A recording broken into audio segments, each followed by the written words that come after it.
Hey friends, now today's video will probably come as a bit of a shocker, to put it mildly, to my regular viewers. If you watch my channel in the past, I make no secret of the fact that really my all-time favourite computer platform is the Commodore Amiga. I grew up with, Amiga 500s, 1200s, CD-TVs, the Amiga's always been my favourite platform. And I continue to own several Amigas today and regularly make videos about them, which is why it might be a bit of a surprise to see me holding one of these on camera. I just heard an audible gasp from my regular viewers there. This is the Atari ST, of course. Now, if you're not familiar with the background of the Atari ST, really this was the Amiga's arch nemesis back in the old days, its biggest competitor. And really, you could call the ST the Amiga's evil twin that was separated at birth, if you like. Now, it's actually quite an interesting story behind the ST. It really, you can kind of trace the Amiga and the ST's history back together, and they all join at one place, and that is the Atari company in California. Now, at the time, Amiga were a new starter. In 1982 in California, it was the original team of the Amiga, guys like R.J. Michael, Jay Miner, Carl Sassenrath, Dale Luck, all of those guys, who made the Amiga in secret, and then it got to the stage where they were running out of money. They burned all their investors' cash, and if they were going to bring this thing to market, they needed a bigger company to inject some capital into them. And they went around a few different companies around the Silicon Valley area, and one company they approached was Atari. Now, the timing of this was quite interesting because in 1984, Atari had just been bought out by Commodore's founder, Jack Tramiel. Now, Jack, in the same year, had been ousted from Commodore, the company he founded in the 1950s, because he had a plan that was going to be to let his sons take over the company when he retired. So he was going to bring his sons in to kind of operate things day to day. And unfortunately, the Commodore board weren't happy with that idea, guys like Irving Gould and that, so basically they kicked Jack out of his company. So he packed his bags and thought, right, what's the best way that I can get back at Commodore and really stab them in the back? And that was to buy one of their biggest rivals, which was Atari. And at the time, that happened to be on the market for pretty much a rock bottom price, as I think it was Time Warner owned Atari at the time, and it was just after the infamous video game crash of 1983 in America, around the time of the E.T. cartridge fiasco. The ones are buried in the desert. Everyone knows that story. So Jack actually managed to get hold of Atari for a pretty good price, and his plan then was to get back at Commodore. So around this time, 84, the guys from Amiga actually came into Atari, had a meeting with Jack, and really they were at the stage where it was like the 23rd hour, the contracts were all printed up for Atari to buy the Amiga's chipset and have the exclusive license to use it in a machine of their choosing. And actually you can go online and you can read this agreement. It was all drawn up and everything, and there are even mock-up prototype cases of what the machine would have looked like, which I'll flash up right now.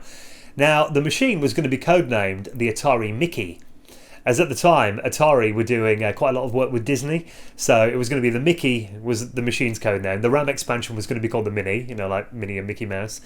And I think the eventual product number name was going to be the Atari 1850 XLD. Catchy, I know.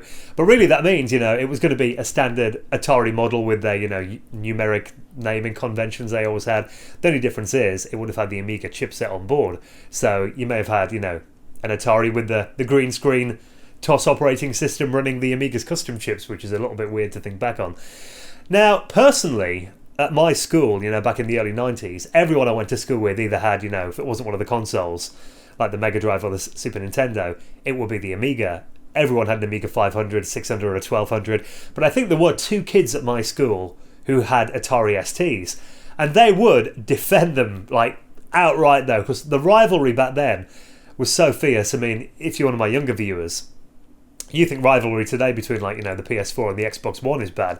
It didn't hold a torch to basically the absolute fierce rivalry between the Amiga and the ST. I actually witnessed physical fistfights in the school playground between these Atari ST fans and Amiga users. So, it sounds a bit tragic in hindsight, but it was kind of a continuation from the 8-bit days as well. Back then you had, in the UK, Commodore 64 versus Sinclair Spectrum, and in the 16-bit days it was Amiga versus ST. Now, I didn't really have a lot of experience with the ST though. I do remember seeing them in Dixon's, a computer retailer here in the UK. I think they sold them until around 1992. So often, I got my first Amiga in Christmas 1991. So I'd go into Dixon's to look for peripherals and that kind of thing. And there would be an Atari ST set up quite near the Amiga, usually with just the desktop showing and not really much else. But I didn't really see many of them after '92. I think they kind of stopped selling them around then. But occasionally I'd go into like W.H. Smith, because I religiously read the Amiga mags every month. But a lot of the companies that published Amiga magazines, like Future Publishing, who did the big one, Amiga format, they would also have an ST title as well. So they did Amiga format, ST format, and Mac format, or PC format as well I did. So I'd often be in W.H. Smith, and I'd always have a little sneaky look now and then inside, ST format. Always felt a little bit, dirty doing it, but I wonder what's going on in the Atari scene now. And it was actually a bit like looking into Bizarro world, because a lot of the companies that sold Amiga peripherals and software would also have a big presence in the Atari world as well. For example, Silica, who were one of the big Amiga hardware sellers here in the UK. You look through ST format and they would have the same full-page advertisements that you'd find in Amiga format. Even stuff like, the monitors and the computer mice and the joysticks and that you could use on both machines. It'd be exactly the same adverts they'd have in both. The only difference is, in Amiga format, you get a nice picture of an Amiga 500. In ST format, it would be, obviously a picture of an Atari ST. So it was always a bit bizarre to me, kind of looking into an alternate universe, if you like. And even the games that you got on the Amiga, you'd always see, the small print at the bottom, available on Commodore Amiga, Atari ST, and PC-DOS were the main three predominant computer platforms back in the early 90s here in the UK. But it really wasn't until the last 6 months or so that I really gave an ST a proper workout and decided to give it a fair crack of the whip. And it was at a computer show here in the UK last November, the Revival Winter Warmer show in Wolverhampton. I went along and there was actually an Atari ST set up there, and I actually sat down with it for a good hour and a half. And the guy that owned it had left loads of discs out, and a lot of them were the same games I had on the Amiga. So I thought, right, okay, it's time to give it a fair try after all these years. And actually I really enjoyed using it, so not long after that, over Christmas, I managed to get this baby off eBay for a pretty good price. It was only about 30 quid I got this for. And this ST it's an E model, so that means enhanced. If you're an Amiga fan, you'll know that there was the AGA chipset on the Amiga 1200 and 4000 and CD32. This is kind of the equivalent to that. It's got a few more colours, improved sound and graphics, got a Blitter chip and that as well. And also I've got a 4MB RAM expansion inside here too. So what I'm going to do is kind of give you my thoughts on the ST as someone who's really tried to give it a fair go. Obviously, I'm going to be a bit biased because I've loved the Amiga for 25 years, but I'm going to give you a truthful overview and give you my thoughts on the Atari ST after all this time. Before we get into all that though, I thought I'd give you a quick demo of the machine itself. And here it is then, the very stylish looking, I have to admit, Atari 520 STE. Now, the design and build of this machine is very common for the era actually. A lot of machines in the 80s and early 90s were this all-in-one design that gives you the keyboard, the floppy disk drive and the main machine itself, all housed in this all-in-one unit. And looking at the Atari ST, you cannot help but spot some similarities with its main competitor, the Commodore Amiga 500. They do share more than a couple of design decisions between them. Although I do like the look of the Atari ST, it's got to be said, I've always kind of liked the angles on the case. We've got this kind of, cheese grate a bit at the back here that's got these nice angled lines, and then the function keys have always looked quite stylish to me as well. They're kind of these slanted diamond-shaped keys, and having used these in person now, they are actually a lot deeper than I first imagined. There's quite a lot of key travel on these. They do go down quite far. And I've got to say, it is quite, quite satisfying to press these keys. So, yeah, I'm quite a fan of these function keys. They are quite funky. The rest of the keyboard, it's obviously a full-sized one with a separate numeric keypad. Not too bad, but it does feel, a little bit mushy. It's completely fine for day-to-day basic computer use, but you probably wouldn't want to type your next novel using this keyboard. However, the Atari ST, as with a lot of Atari machines, was built to be a very low-cost, affordable computer. And these actually sold for £100 cheaper than the Amiga 500 for many years here in the UK. And the main difference between the ST and the Amiga is that the ST used a lot of off-the-shelf components. For example, the Amiga, the custom chips in there are all designed just for that machine. For example, this machine uses a sound chip that was off the shelf and also used in the Sinclair Spectrum 128. So really the ST was designed to be a more low-cost machine than the Amiga. And you can kind of tell that from it, but, actually for what it is, it's not bad at all, really. Before we get to the sides, I'll show you the I.O. ports on the back of the machine here. To try and get that all in on camera. Now, we start from the left side of the machine here. We've got a port that says modem. That is a serial port, standard parallel printer port there. Hard disk, which is a port I believe was brought in with the STE models, that lets you connect an external hard disk to the machine, so that's quite handy. A floppy disk drive port there for an external floppy drive.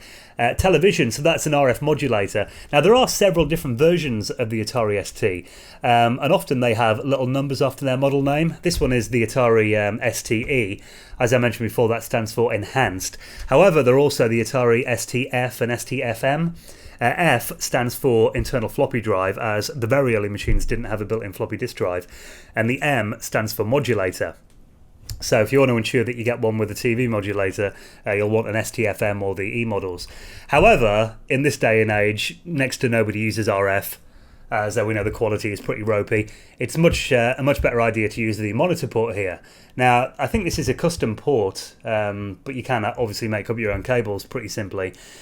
And it really gives you superior quality to the RF, as you can get RGB out from this. So I went online and bought a RGB to SCART cable off the eBay. That was only about like £7, wasn't much at all. And it gives you a really nice picture and means that you can hook this up to a modern flat screen TV should you so wish to. I generally use it on a CRT though because it looks nicer. Next to it we have some standard audio ports here, RCA phono ports. And then there is a power switch here and power input, a standard 3-prong kettle lead, and a reset button as well. Now that does mean that the Atari ST has got its power supply housed internally, which is definitely a nice design decision, because on the Amiga you need that big ugly power brick. It does add quite a lot of weight to the machine. It feels a lot heavier than the Amiga 500, but it does mean that obviously it's a lot tidier when you've got the machine hooked up. You haven't got all of this spaghetti of cables coming off the back. The less cables you can get away with, generally, the better, really. Now we'll flip it around and have a look on the left side of the machine. And we have some very interesting ports here. Now, this is a cartridge port, an expansion port that really wasn't used all that much. I think it was going to be for, software that came on carts, but next to no software actually came out on it. These ports next to it, though, are really what kept the ST alive for years and years, and even, in a way to this day. These are MIDI ports. Now, if you're not familiar with MIDI, it's a standard, industry standard port that lets you communicate with music instruments. So really it found the Atari ST getting a niche in the music industry in studios all around the world, and many producers that you speak to today actually started using the Atari ST. And it was the platform that software like Cubase was founded on. And I was watching a video the other day on YouTube, and Fatboy Slim actually still has an Atari ST set up in his studio that uses with MIDI. So, it's got a lot of fans in the music industry just for having those ports on. Now, you could add them to the Amiga for, I think it was about like £20 you could add them via the parallel port. But I think having these internally really did make the ST the musicians' preferred machine of choice for using as MIDI, because it was obviously very low cost and it was built in straight to the board. Here, these are quite interesting. These are enhanced joystick ports. Now, if you look at another Atari machine, the Atari Jaguar, they're actually the same ports that the Jag uses for its controller. Now, I'm going to try and do this one-handedly. I've got an Atari Jaguar controller here. So if I pop this down, hopefully you can see this on camera. It is actually pin compatible. So there you go, just pop that in. And you can use the Atari Jaguar controller via these ports. And what's more, not only does it fit in, it does actually work in the few games that support that as well. Now, I think the reason for having these ports on there was to basically give you a few more buttons over the standard, joystick ports that most machines used at the time, the 9-pin ones, and also I think it supported analog as well.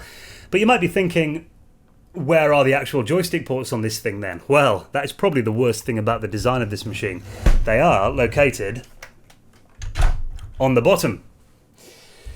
So that meant not only did you have to put your standard joysticks into the bottom of the machine, then you had the wires trailing off the front, but also the standard Atari ST mouse plugged in under here as well. And these ports are at kind of a weird angle, and it is really hard to kind of reach under the machine and put them in. You've literally got to lift it up, and then obviously if you've got things connected at the back there, it can get a bit awkward to do. So that was an awful design decision, I've got to say, considering how little the enhanced joystick ports are used by most people, it would have made much more sense to have them the other way around. But, you know, quite why that happened is something that only Atari's designers will be able to answer, I suppose. Most Atari users have some extender cables, though, so, you know, you can plug them in front of the machine. But, yeah, that was a shockingly bad design decision. Then, on the side of the machine, here is where you would usually find your Atari ST floppy disk drive. Now, the ST actually used standard PC drives that supported 720k DOS disks, and you could read PC format disks natively in the ST without any emulation or cross-DOS software or anything. However, it is a bit of a pain trying to get most game software onto there because a lot of them used custom track loaders. So I will show you in a moment how to get software onto a floppy disk. However, a much easier method is to use a Gotek drive like I've got in here. Now, the Gotek allows you to put software onto a USB stick and then just load them from a Gotek drive that actually fits quite nicely into the shell of the Atari ST. As you can see, you can see the track display there as well. And if you've got quite small fingers like I have, you can just reach in and press the buttons quite simply, or you can use a little hacksaw and get rid of this bit of plastic here that previously had the floppy eject button on there. So that's been a quick overview of the Atari ST itself. What I'll quickly do now is show you the easiest way to get software using a floppy disk drive if maybe you've just got an ST and you want to get some games on there.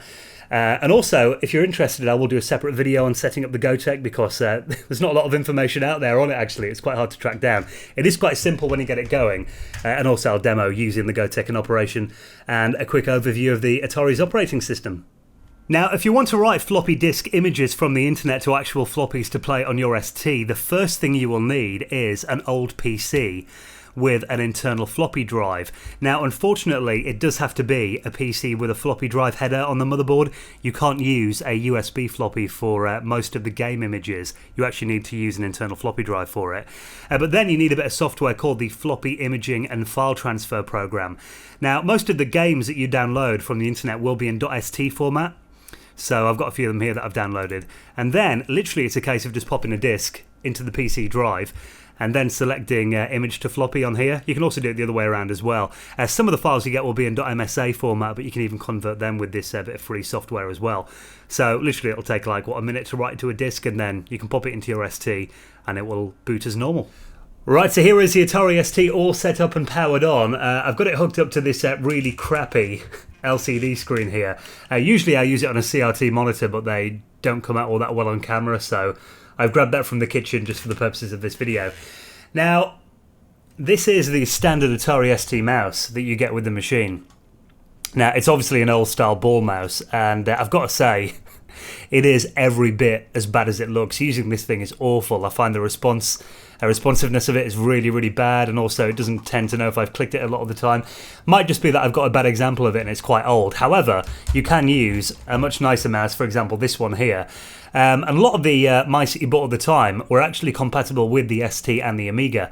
However, both machines actually handle the mouse input differently. So what you'll normally find on most of the computer mice of this era is a little switch, as you can see there, between Atari and Amiga. So if you've got an old mouse and it's not behaving correctly on one machine or the other, then chances are that switch will need flicking. So when you power on the Atari ST without a bootable floppy disk in the drive, this is the desktop environment that you get dropped into. And this is actually contained in ROM on the ST. Now, if we go to the menu here, you can see that it's actually based on the Graphic Environment Manager GEM by Digital Research Incorporated. Now, that was Gary Kildall and the guys behind CPM who actually did a custom version of GEM for Atari that was nicknamed or codenamed TOS. Now, depending on who you believe, that either stood for the operating system or the Tramiel operating system. However, that did mean a lot of Amiga users at the time would refer to Atari ST fans as tossers. Which, yeah, isn't big and isn't clever. However, you know, it is quite primitive today, obviously. I mean, this version here came out in 1989, and it does look a bit garish with this, you know, bright green colour palette. That said, the Amiga's workbench at the time wasn't all that much more attractive, really. But you have to remember, they needed to design these desktop environments so that they were usable on a dirt cheap CRT monitor or TV even that a kid might have in his bedroom. But you can do a lot of the, you know, standard stuff that you need to do in file management from here. Now, I've got a virtual disk image loaded in my Gotek, so if I double click floppy drive A, you'll see here. Now, occasionally, I do find it a bit unresponsive though. You do have to give it a bit of time sometimes when you click things to respond. But it has got a few basic stuff built in. For example, if I double click that text file, we can click on show, and it's got more, the text reader built in. So there you go, there's a disc magazine that we're looking at there. The screen mode you can actually change from the menus here as well. Set preferences, so we can have either low or medium screen mode. A lot of the text documents that you'll find are made for the medium screen mode. So it looks fine on this screen actually, but when you open it on a CRT it is actually quite hard to read. So yeah, if I open that text file again, you'll see you can actually see the whole thing now. The Atari Jaguar steals the 3DO's thunder. And also one good thing about TOS is it's actually modular.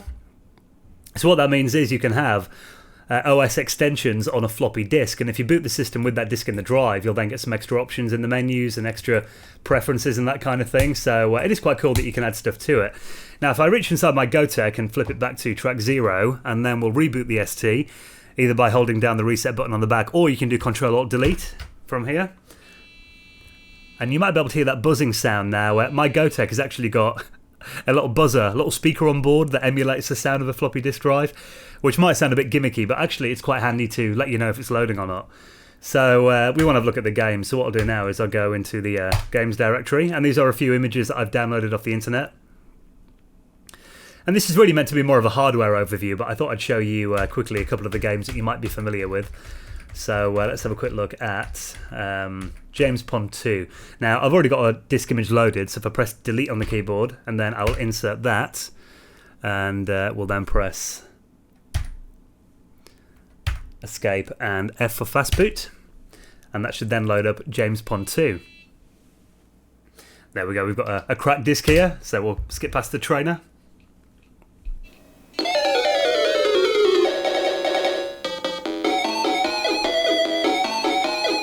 Now this is a game that I've played many times, one of my favourites from when I was a kid. I played the Amiga version back then, and instantly the first thing I can tell is that the sound quality on this is nowhere near as good as the Amiga. Now I did mention that, you know, the ST used an off-the-shelf sound chip, and it really shows, you know. I think that's really where ST games, you mainly notice the difference between, you know, Mega Drive, Amiga and ST games. The sound never sounds anywhere near as good, but graphically, you know, it looks just as good as the Amiga version, really. However, again, the sound, you know, you've got actually no sound effects in the game, just this music playing.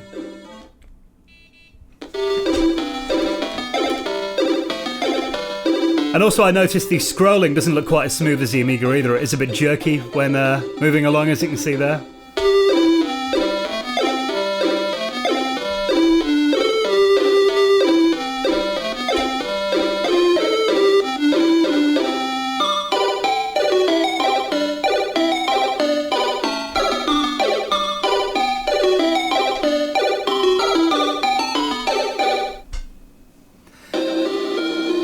And I thought we'd try a different title now. Cannon Fodder. That was another one of my favourite games back then. Loving the crack tro on this as well.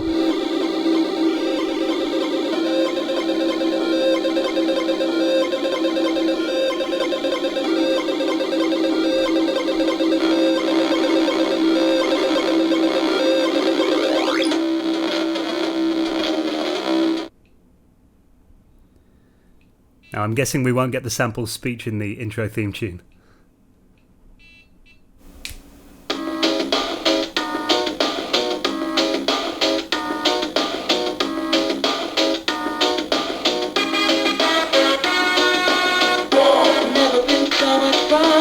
I was wrong.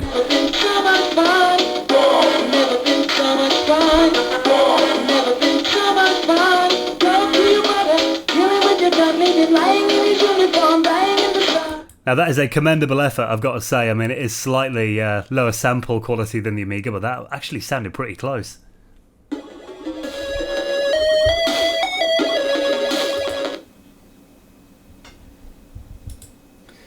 Yeah, and you know, essentially it's cannon fodder.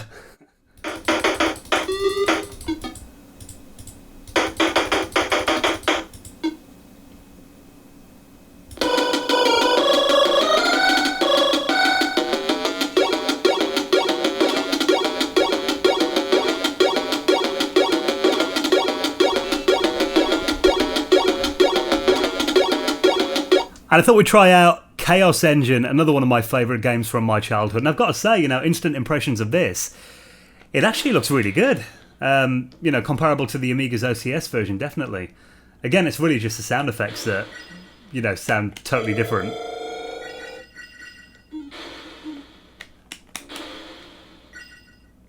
But gameplay-wise, this scrolling on this is very smooth. It's very responsive. The graphics are nice and colourful.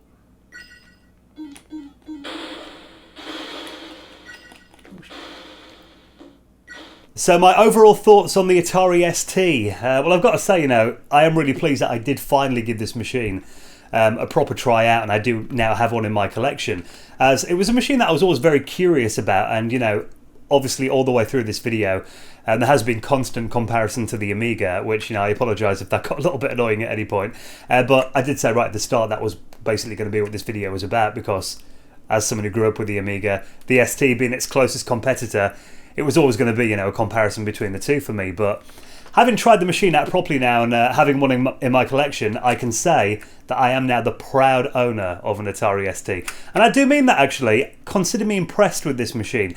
Actually, a lot of the games are better than I expected them to be. And, again, comparing to the Amiga, if it wasn't for the sound, which I think is the main thing that really lets the ST games down, apart from that, if you didn't really know the original games inside out, you'd often struggle to tell the difference, really. It is a very capable 16-bit platform, and if I didn't get an Amiga 500 for Christmas that year and instead got an Atari ST, I would have been more than happy with this machine growing up. In fact, I think I would have loved it. So I can completely understand why the ST has still got a loyal following to this day, and if you had one in your childhood, I can see why you'd still cherish the memories that you had with this machine. Is it worth buying one? Well, when I first got mine, I did actually post on Facebook in one of the ST groups. And there's a guy on there. Now, I will apologise if you're watching this video. I'd forgotten your name, but I remember we were talking, and you said to me, you'll enjoy using the ST, Dan. It's basically a shit Amiga, but it's quite a quirky machine. However, having used it now for a month or so, I think there is more to it than a shit Amiga. It is, a very capable platform in its own right. And yeah, a lot of the games you can get on both machines, and quite often the Amiga versions will be slightly superior, but, not massively. But also, it's an interesting machine in itself. The operating system is different to anything else that I've used on any of the other 16-bit platforms. Also the fact that there are applications, as I mentioned, there's quite a few dedicated sound apps for it, and the ST had its own scene as well. I've been reading through some of the disc magazines and checking out the demos, and it's just kind of interesting to get an insight and explore another platform, which if you haven't tried it out before, there's a lot of fun in just doing that as well. And I mean, for the sake of, what was this, 30 quid it cost me? I think it's definitely worth picking up, even if it's just as a curiosity, or maybe, you watch my channel regularly, you're an Amiga guy who wants a little bit of an insight into how the other half lived. So yeah, consider me impressed with the ST. It gets a thumbs up. So thank you for watching this video. If you've got any questions, obviously leave them in the video comments box, and I will catch you in the next vid.